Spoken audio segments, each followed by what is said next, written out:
Good day ng mga kachamba, no? Dito naman tayo, no? Meron tayong gagawin na Fortuner ngayon, no? Yung modelo, yung 2017 model, ito.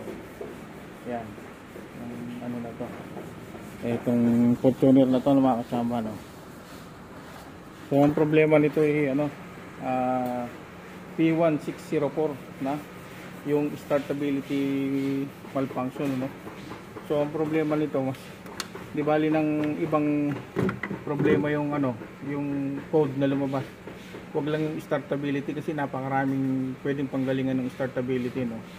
So karaniwan naman kasi puro ano, sa filter lang marumi, tsaka diesel na marumi ang problema nito, no. Ito nga palang Fortuner na to is 2GD, no. Yan. So marami yung filter nito. Pinalitan ko na ng fuel filter, no. So ayaw pa rin niya umandar, no. Puro cranking lang, walang ano, walang start.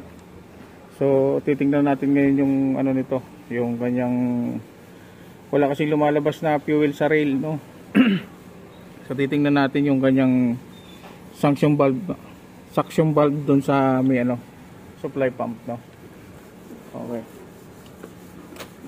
2017 model to na ano, na Toyota Fortuner, no. So startability problem yung P1604, no. So pinalitan na namin ng filter, hindi pa rin siya umaandar, no. So ang gagawin natin, check upin natin yung suction valve nung kanyang supply pump kasi baka barado yun, no, kaya hindi na gumagana yung kanyang suction valve pala, no. So yun na muna, no. Okay natin, no. Subukan natin paandarin kasi bagong palit yung filter niyan.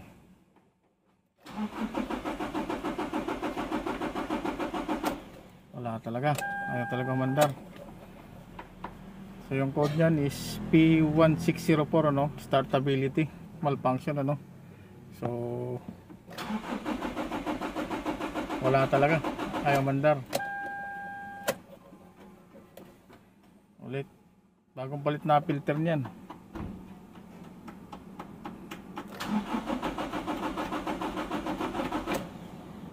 Ayaw. So kasi ang ginagamit ng diesel dito ay ano, yung kanilang mga stock na diesel, no. Eh ayaw magpagasolina sa gasolinahan, gusto sa mga stock lang nila. Kaya yan, sobrang dumi. Naapektuhan na ata yung kanyang supply pump. Ayaw talaga mandar. Okay. Further diagnosis pa tayo. Doon tayo sa supply pump, doon sa may suction valve, no. I-check upin natin yan. Okay. Ayan yung 1GD, no.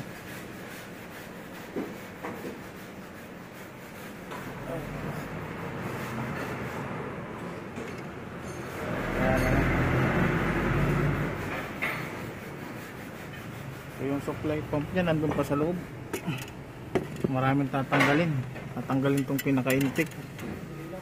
Tatanggalin yung intake na yan. Tapos yung supply pump niya kasi nandun sa loob, nandito sa pinaka-loob niya, no. Doon.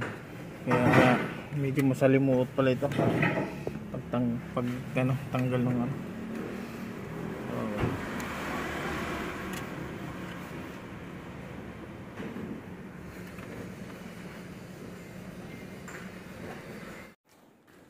So mga kachamba, no, na ano ko na tong diferensya nitong ano na to, Fortuner, no.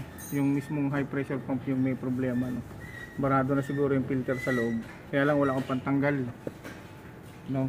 Kaya papadala na lang natin sa ano, calibration, yung calibration na magtatanggal kasi may special tools na ginagamit dito, sa 2GD na makina, no. So sila nang bahala dyan, sila na magkakalas, tsaka siya kakalibrate na rin, ano, kasi may special tools na ginagamit pang tanggal dito sa kanyang pulley, no. Kasi yung filter nitong 2GD nasa likod, no. Eh, hindi natin matatanggal kasi kailangan ng special tools. So bahala na yung ano, calibration na magtatanggal. So ayan, oh, babalitaan ko kayo pagka nakalibrate yung ano na to, itong unit na to, tapos pag napandar na, no. Okay. So what's up mga kasama, no? Dito tayo ulit sa ginagawa kong Fortuner, ano? Ayaw puntahan ng calibration. Mukhang wala daw silang pantanggal din. At sa akin na lang din pinatatanggal, no? So ito siya ngayon, ano? Kinalas-kalas ko na. Pati bumper kalas kasi tinanggal ko yung radiator. So ayan, nilagyan ko na ng kontrahan. Tapos lulubag ako yung 127 na to, no? So hindi natin pwedeng gamitin ang power handle yan kasi baka maputol yung ano, yung timing chain, ano? Gagamitan natin siya ng impact wrench. Hindi ano, ito. Yan, gagamitan natin to para makalas natin kagad, no? Tapos yung pagpapalabas pupupukin natin namaya. So yan, pero yan, tanggal na lahat yung mga ano yan, ano sa loob, yung mga nakakabit yan. Dito na lang tayo sa harapan. Okay mga kachamba, gagamitan muna natin ng ano, ng impact. So ayun mga kachamba, no, nakalas ko na yung tornilyo, no. Ito na siya, no. Mas madali siyang gamit, mas madali siyang gawin pagka may impact. So natanggal na natin, ano, naluwagan natin yung tornilyo. So ang gagawin na lang natin yan, pupupukin na lang natin yan palabas para umatras na yung pinaka high pressure pump, no. So okay, papakita ko na lang sa inyo pagka na ano na, natanggal ko na dyan, ano. Natanggalin ko muna yan, tinahan natin ko lang yan. Okay, pagkakalas niya mga kasamba, na kailangan may meron siyang pangontra para hindi siya umikot. Okay. So mga kasama, no, ito na, patanggal ko na, no. Pinukpok ko lang siya. Ito, ganyan. Yan. Pinukpok ko lang siya. Pinukpok ko lang yung 27 na sakit, no. So ito na siya, no, nailabas ko na. Ito na yun. Ayan. Yan. Yan lang. High pressure pump, no. Nakalas ko na rin sa wakas. Mahirap, maraming tinanggal, oh. Pati yung bumper tanggal kasi para sa radiator. Hindi kasi makapasok yung aking impact na ano, na tools, kaya kailangan talagang tanggalin yung radiator. Pero kung yung merong maliit lang, sakto sana kahit hindi natanggalin yung radiator. Pero dahil ano, hindi kasi pwedeng gamitan ng power handle lang, para luwagan lang to. Kasi may tendency na maputol yung timing chain pagka power handle lang ginamit natin. So kailangan talaga impact, no? So ngayon okay na, no? Titingnan natin kung anong naging diferensya nito. Kung ano, bubuksan ko muna kung anong naging diferensya kasi para matanggal natin yung filter dito sa likod. Okay mga kachamba, nadali natin ito sa ano, bench gawaan.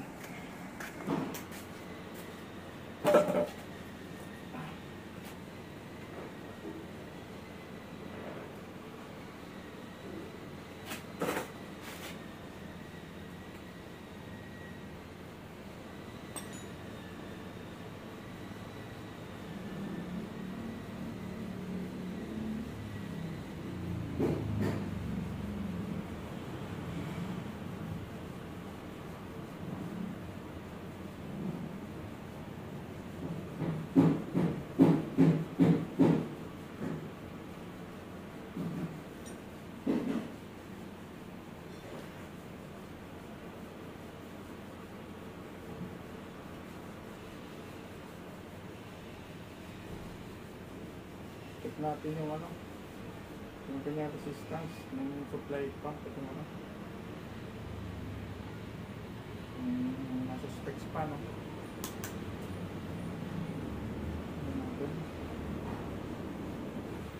So mga kachamba, no, yung ganyang ano is 0.4 ohms. So pasok pa, good pa yung ating ano, good pa yung ating SC, ano, tag dito,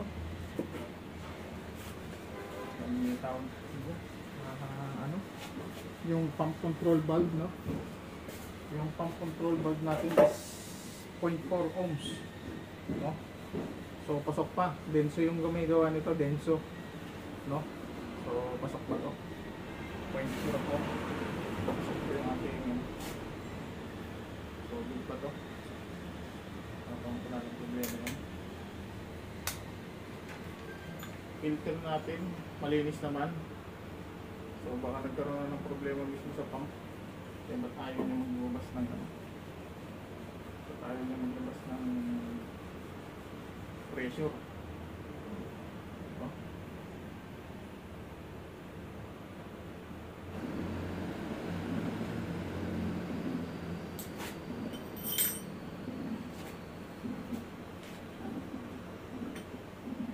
Yes, yeah.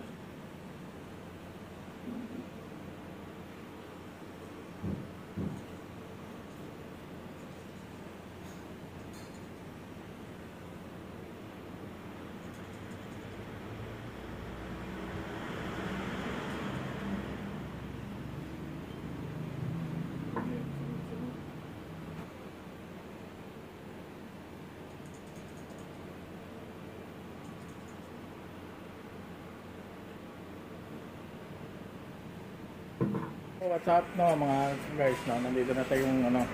Ito na yung supply pump, yung high pressure pump, no. Galing na ng ano to, ng calibration. Kinalibrate na nila to, no.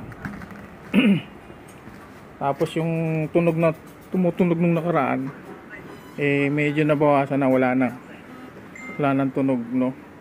So kakabit na lang natin yan dun sa unit. Yan, so high pressure pump na yan, ano. Yan. Ay, napakaliit lang pero napakamahal. Ayan, ako. Kabit na natin to. Okay.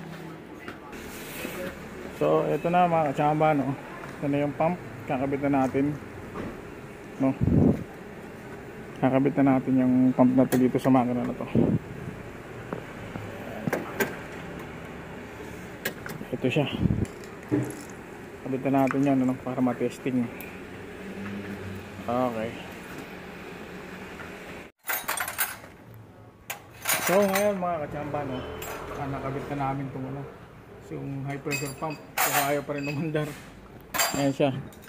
Ilang beses namin tinano, ayaw pa rin naman. What's up no mga katsamba, nandito naman tayo, no. Ito na yung ano, kinalas namin uli yung ano, yung high pressure pump ng Fortuner, ano, dahil wala pa rin gana yung kanyang ano, zero pressure pa rin yung rail niya, no.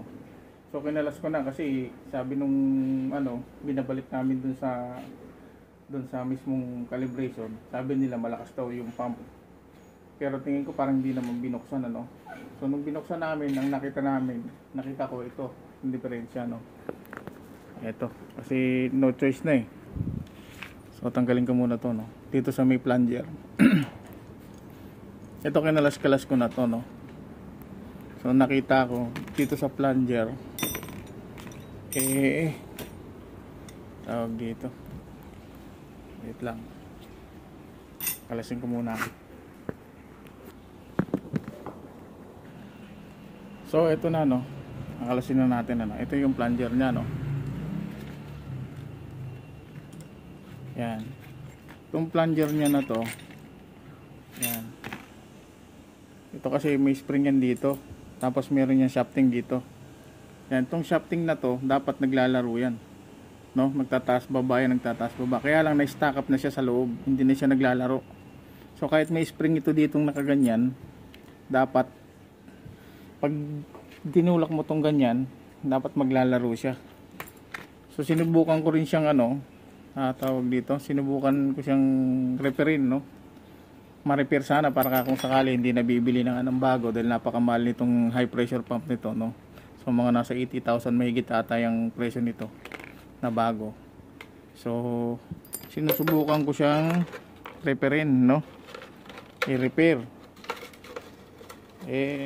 Sa sobrang stack up niya talaga, no. Kasi ganyang forma niyan eh. Nakalock yan dito sa mismong ano, dito sa gitna. So sinusubukan ko siyang repairin, no, para maiangat man lang sana, no. Nung pinukpok ko yung spring, sa sobrang talagang stack up niya, nabasag lang yung pinakalock, no. So lumabas lang yung spring, pero itong ano, mismong pinaka shafting na yung bumobomba, stuck na stuck talaga sa loob. So hindi kayang ma-repair ito. So wala, no choice talaga na papalitan yung ano, papalitan yung plunger na to nang sa ibabaw. Hindi pala papalitan yung plunger, buong high pressure pump na, no? Kasi wala, hindi ma-repair eh. Stuck up na talaga. Sinubukan kong repairin, no? So yun na nga, no? Papahanapin na lang natin sa mga kasama ng, ng high pressure pump na to, no? Kasi nga hindi na ma-repair yung kanyang plunger, no? So sobrang stuck up niya. So kung may makakuha man surplus o bago, pag meron ng pyesa na ikakabit namin, may kakabit ko, di document natin ulit, no? Para mapaandar na natin tong Toyota Fortuner na 2GD, no? Okay mga kasama.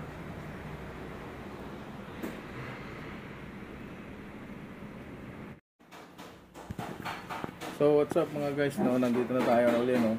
Dito sa Toyota Fortuner na ginagawa natin, no? Meron na siyang pyesa, no? Ito na siya, no? Ayan. Ito yung luma natin, ano? HP3 yung high pressure pump, no? Yung luma, no? So ito na yung bago. Meron tayong bago. Yan. Yan, Toyota yan mga kachamba, no? Original yung binabili natin. Kasi ayaw na may-ari ng surplus. So original yung kinuha natin, ano? So ito siya. Yan. Bago. Yan, o. Yan. Yan na. Identical naman siya, no? So, sasalpak na lang natin to. Salpak na lang natin yung itong ano na to, ano, itong pyesa na yan, no? HP3, no? So, mga kasama, no? Pag nasalpak na namin to, nasalpak na namin yung high pressure pump, tapos mahanda rin. Yan, ano natin ulit. I-document natin ulit, ano? Okay.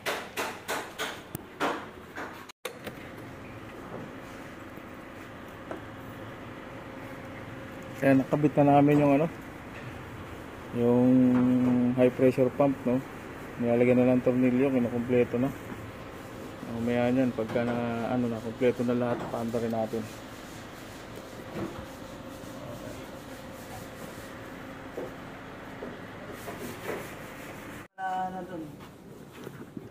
So mga kachamba, no, nandito na, no? Naikabit na namin yung high pressure pump, no? Ayan, ito. Yan mga kasama natin, ha. Ayan. So nakakabit na yung high pressure pump, pero hindi pa to kompleto, no? Hindi pa namin kinumpleto, no? Kinabit lang muna. So i-start na natin. Okay pre, ito yung kauna-unang i-start, no? Oo. Check muna natin, no? Bomba. Para sure. Yan. Yan, sige. Testing. Okay, mga katsamba, no? Umandar na, no? Umandar na siya. Ayan, pre. Yun, mga katsamba. Umandar na, no? Ayan, no?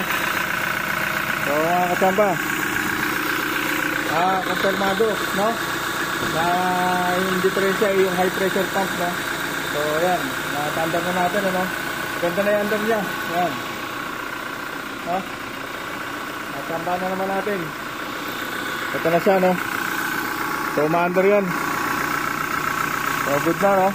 So ibig sabihin talaga ang problema niya yung ano, high pressure pump. Kita naman natin yung problema, eh. Nakapatay mo na, pre.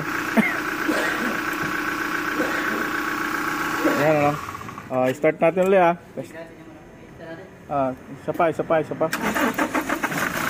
So yun, good na, no? Talagang konfirmado na ano, good na talaga. Umandar na, no? So kumpletuhin na lang natin to. Kakabit na natin ulit yung mga ano niya, pan, mga kung ano pang mga accessory dito, no? Tapos pagbuo na, papakita ko ulit sa inyo, no? Natsambahan na naman natin to. Okay. So i-scan na lang natin, ano, kasi startability problem to, no. So ngayon umandar na siya. So na-confirm natin na yung talagang diferensya yung high pressure pump. Kita naman natin kasi hindi talaga nagpa-pump yung kanyang ano, yung kanyang plunger na stock up talaga, no. So yan, i-scan na lang natin siya ulit. Kung may ilaw man ditong iba, yung ano na lang. Restart ko, pre. Yan, ano nakalagay? Engine startability, ayan, puro mga history na lang siya, no? Ayan, alis ka natin. Yan. Yan. Ano yung reset? Ngayon, re-reset na lang natin yan. Clear DTC. Bakit manalabas pa? Yan, na-clear na natin mga kachamba. Kasi nung una, hindi ma-clear yan eh.